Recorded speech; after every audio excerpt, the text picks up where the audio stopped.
Oy, hello. Bago na naman tayong tutorial kung paano gamitin yung lead chart. Kasi nag-update na. Astig. Tingnan nyo. Wow. So, merong mga users pa rin na hindi pa rin alam kung paano gamitin to. So, ito, gagawa tayo ng tutorial kung paano gamitin. So, itong video ay para lamang sa auto liker, pero yung auto comment gagawin na lang ako. So, kung meron na ako nun tutorial, maybe ililink ko na lang sa description para makita nyo lang yung tutorial dun. So, continue tayo. So, una, login tayo sa Facebook natin. So, okay. Ito na tayo. Login na. Nga pala, para sa mga newbie, yung mga bagong users sa Leadshare, i-enable nyo muna yung followers nyo. So, para i-enable, check nyo lang sa description. Gumawa ko ng video dito, i-upload ko na lang sa YouTube para makita nyo. So, i-view nyo lang yun. Tapos, kung tapos na nyo ma-enable yung followers nyo, pwede na kayo maka-continue. Okay.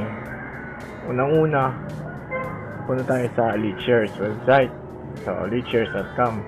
Itong .ph, automatic na lang yan kasi by country yan. So, for example, nasa US ka, United States, yung lalabas dito, US. Pero, nandito tayo sa Philippines, yung lalabas PH. So, continue tayo. So, paano kunin yung access token? So, unang-una, click nyo itong get access token. Pag click nyo, papap up to.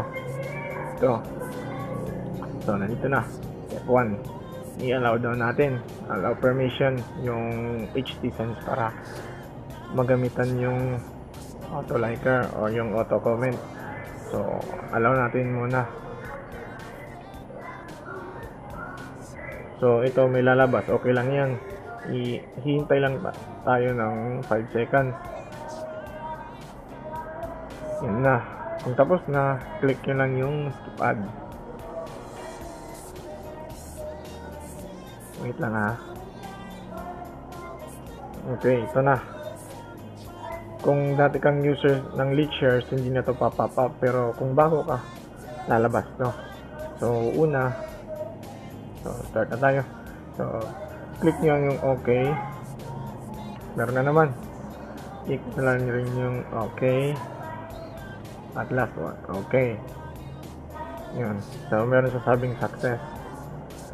So, kung ito, lumabas na tong kulay pula na warning, ibig sabihin, success na. Pero kung ito lang, di pa yun. Pero, nandito naman, okay na. So, kung okay na sa inyo, i-close na natin itong tab. Tapos, proceed tayo sa step 2, which is yung pagkakopy ng token. Okay. So, tayo, click na natin yung get access token. Boom. May lalabas na naman. Hihintay na naman tayo ng 5 seconds para makaskip na naman.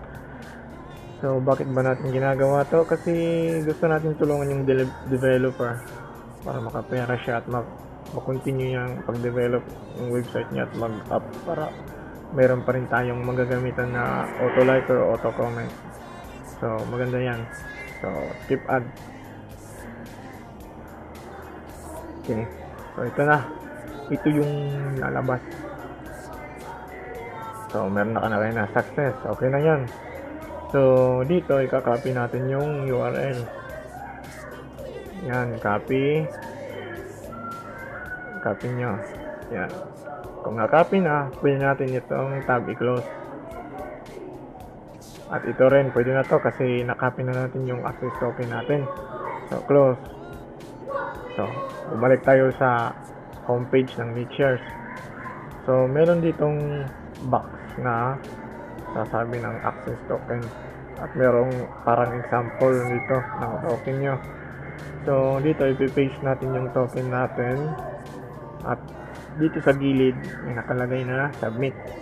Click natin yon. Pag-click natin yon, continue tayo. So, welcome. Okay, ito na. So, verification muna tayo bago tayo makalagin. So, click natin tong I'm not a robot or anong nandyan sa inyo. Baka iba. So, basta, i-complete nyo lang yan. So, yun, complete na. Click natin yung submit. So, ito na. Ito na yung bagong interface at nakalagin na tayo.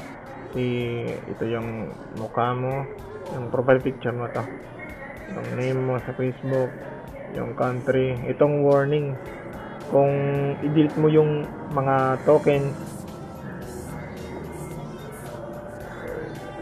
i-add yan. So kung mag-3 yan, ibig sabihin banned ka na. Dito na nga, nakasabi na, do not remove restrictions app from your Facebook account to avoid warnings. You'll get banned if your account will reach to 3 warnings. Okay, kung 3 na. Kung 3 na to, itong status mo, baka lalabas dito ban. Pero hindi pa tayo na-ban, active. So, okay pa yan. Okay, so dito sa baba, may nakasabing select tools. Click natin yung auto-like. Yung auto-comment, maybe sa susunod na yan sa tutorial. So, auto-like lang muna. Click natin yan.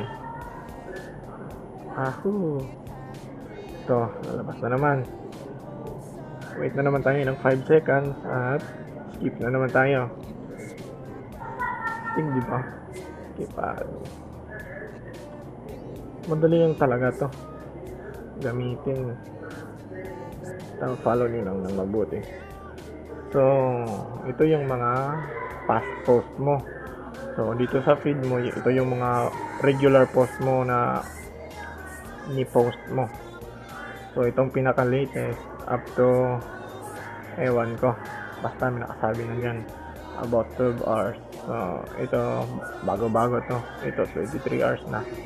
So, dito, pipili ka ng auto-like mo. Pero kung hindi post ng gusto ng auto-like mo, pwede naman dito tayo sa auto video album. Click na natin yan. So, dito lalabas yung album mo na pwede auto-like. So, pipili ka lang dito at click mo yung auto-like. Dito sa custom ID URL, lalagay ka lang ng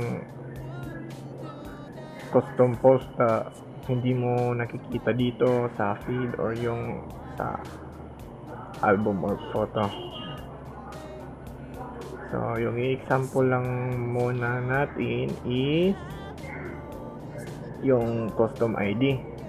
Kasi simple lang to. I-click mo lang yung auto-like. Yan. So, custom ID tayo. So, paano malaman yung custom ID mo? Okay, punta tayo sa profile natin. Sa profile natin, pipili tayo ng post na gusto natin i-auto-like.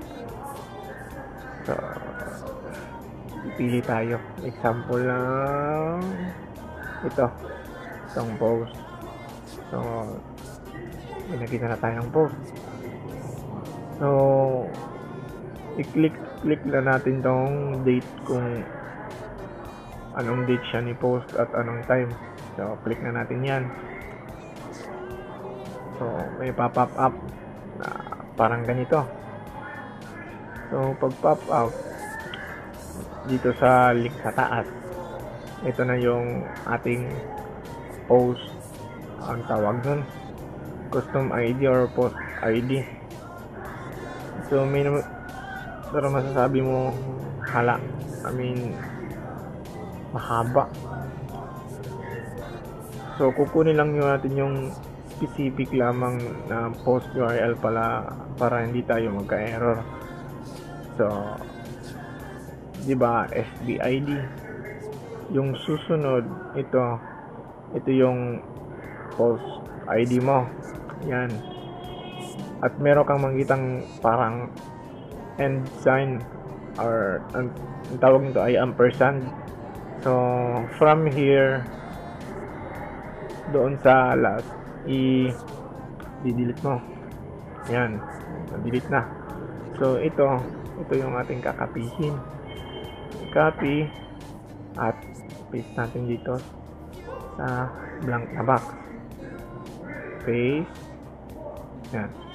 Kung tapos na, pwede natin yung i-press yung auto like na button. Pag press nito, auto like, obvious. So, click na natin. So, dito pipili tayo ng ilang mga likes na gusto natin. So, 35 lang yung limit. Pwede nyo ipababa o ipataas, kayong bahala. At dito rin sa comments, kung gusto nyo yung comments, ayun, ito, comments, likes from, nagka-typo error lang ata. So, international is yung mga worldwide na mga likers. Hindi lang to Filipino. So, lahat-lahat, may mga Amerikano, may Arabo, Indiano, basta halo-halo, basta nag-use sila ng leechers. So, international. So, dito sa Philippines, yung mga users lamang ng leechers na from Philippines lang yung magla-like. So, ito yung Philippines na available na likes. At itong random yung international, which is ito. So, pipili ka. Yung pipiliin ko lang is Philippines.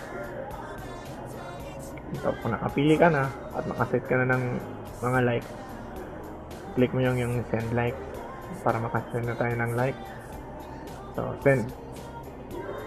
Hindi na. So, check natin yung post.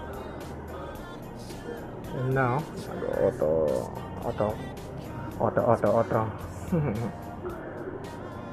auto like na sila.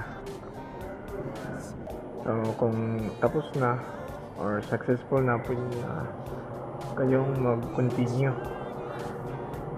Okay, yun na. Babalik tayo sa panel. Okay, yun na. Yun lang po yung video natin ngayon. At nga pala, yung auto comments baka sa susunod na araw or baka mamaya pa. So, check nyo lang sa description nitong video kung tapos na ako mag-upload kasi busy pa ako. So, ito lang muna. Okay. Salamat sa pag-watch ng video na ito at sana makatulong ito sa inyo. Okay. Thank you. Bye.